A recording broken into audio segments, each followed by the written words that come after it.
man has turned to the sea and to the life above and below it for adventure. Not content with surface thrills, man also invades the depths equipped with a diving hat, weight boots, dive suit, endless courage and curiosity as he moves into this airless fluid world. Join us as we explore the depths on this episode of Diving into the Past. Hello, I'm Leslie Leaney, and welcome to this episode of Diving into the Past, filmed here in the conference room of HDS USA sponsor company Kirby Dive Systems here in Santa Maria, California. In this episode, we're going to visit these fiberglass helmets made very early in the career of Joe Seavoy.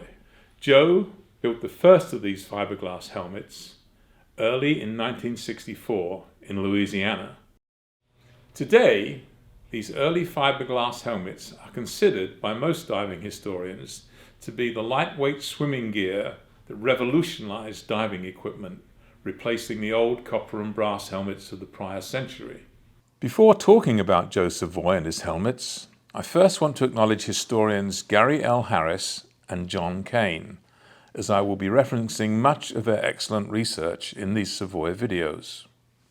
In this first Savoie episode, we will focus on the initial series of Joe's fiberglass helmets, which had the flip-up faceport. In the early 1960s, Joe Seavoy was based in Louisiana and diving commercially in the Gulf of Mexico. Like most Gulf divers, he was very dissatisfied with the helmets and masks that he was diving, and he figured he could build something much better. According to research by Gary L. Harris, in late 1963, Joe and his close friend John Kaine were in a chamber decompressing from a deep air dive. Joe was reading a Buck Rogers comic in which Buck had lost his space helmet and had to convert a motorcycle helmet into a space helmet. "That's it," said Joe. And he set about designing and building a revolutionary diving helmet from a motorcycle helmet. Joe built the first of his diving helmets in March 1964 and completed its first dive later that month in the Harvey Canal. For the helmet shell, Joe used a fiberglass motorcycle helmet manufactured by AGV of Italy, similar to the one that we show here. He completed the helmet build-out with stainless steel components of his own design and manufacture, plus some store-bought fittings. Joe designed the helmet faceport like the visor of a medieval knight's helmet, whereby it could be opened and swung up over the crown of the helmet. This would eventually become known as the Savoie flip-up design. When not underwater, this feature allowed Joe to take a breath of fresh air, drink a cup of coffee, and to talk to his tender and topside crew without having to take the helmet off. However, there were two other features that Joe introduced on the flip-up helmet that were to revolutionize diving equipment. The first was an oval-shaped neck ring which attached to a dry suit. The oval neck ring was mated to a matching neck ring on the helmet by two side cams. Here we show the two neck rings and how the cams secure the lower neck ring to the helmet.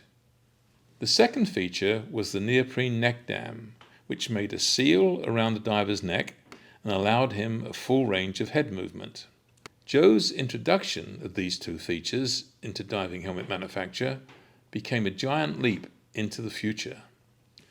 The Savoie flip-up helmet would historically become the helmet that revolutionized commercial diving. It launched the new era of the free-swimming commercial diver, wearing a wetsuit and fins and moving three-dimensionally through the water column. On April the 9th, 1964, Joe's new helmet made front-page news in the West Bank Guide, which was the local newspaper in Harvey, Louisiana. On October the 13th, 1964, 7 months after his successful test dive, Joe filed a patent for his diving helmet, the details of which we show here.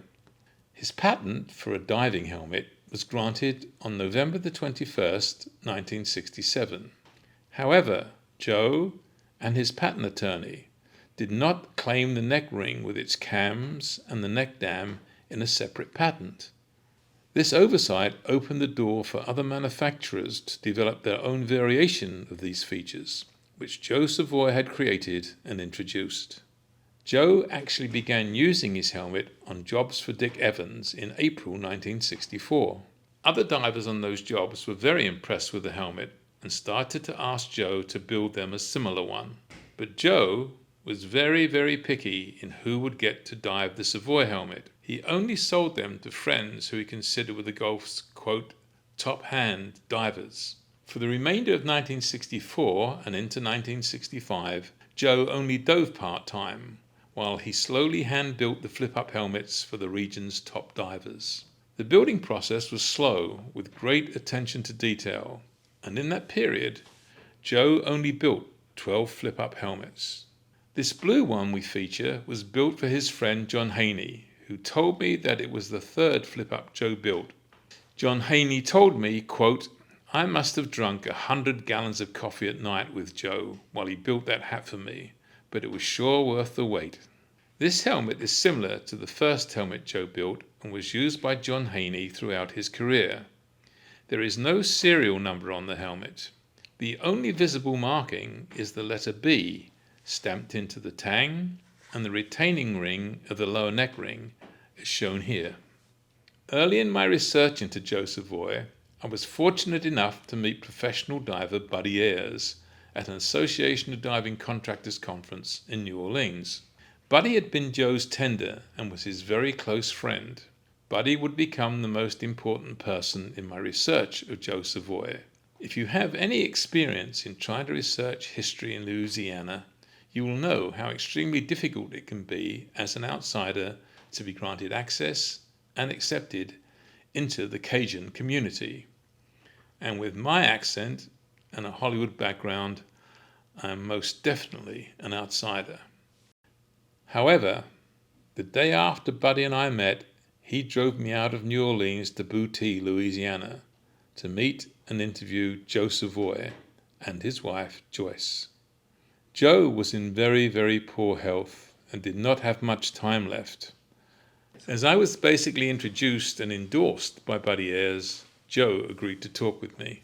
On the drive back to New Orleans, Buddy told me, quote, "You may be the only limey that has ever got to stop in Boutte, and you are almost certainly the only limey in history to ever cross the doorstep of the Savoy home. And for that, and many more adventures that were to come, I am eternally indebted to my great friend Buddy Ayres." And one of those adventures was acquiring this helmet from John Kaine. Joe only sold 12 flip-ups to the local Louisiana brand name top-hand divers that he liked. And like his original flip-up helmet, they were probably all held by the divers and their families. Buddy Ayres became a brand name diver, and Joe had built him a later helmet that he still used, number 69. Buddy knew all the top-hand divers and started to ask around for me. After a period of many months, Buddy eventually found 2 flip-ups that might be available. To make a very long story short, I eventually flew to New Orleans to meet up with Buddy. The next day, he took me to meet John Kaine, who was in town from the Caribbean and staying in a hotel. The following day, we met with Jerry Neff, who I had met before, and in a period of less than 24 hours, I was the proud new owner of 2 Savoie flip-ups, both thanks to Buddy Ayres. When I got the helmets back to Santa Barbara, I took them into Kirby Morgan to show Bev, who had been friendly with Joe, who by this time had passed away. Kaine's helmet had seen a lot of use, so Bev agreed to let the Kirby Morgan team restore it. Frank Takadena did the blue gel coat finish, and Bob Christensen serviced all the metal components. The Italian AGV lining had deteriorated over the years, but was salvageable and is shown here. The successful sale of the 12 flip-ups convinced Joe that he could make helmet manufacturing his full-time business. He produced a 4-page sales catalogue that featured his mixed gas backpack, and we will feature his next generation of helmets in a future episode.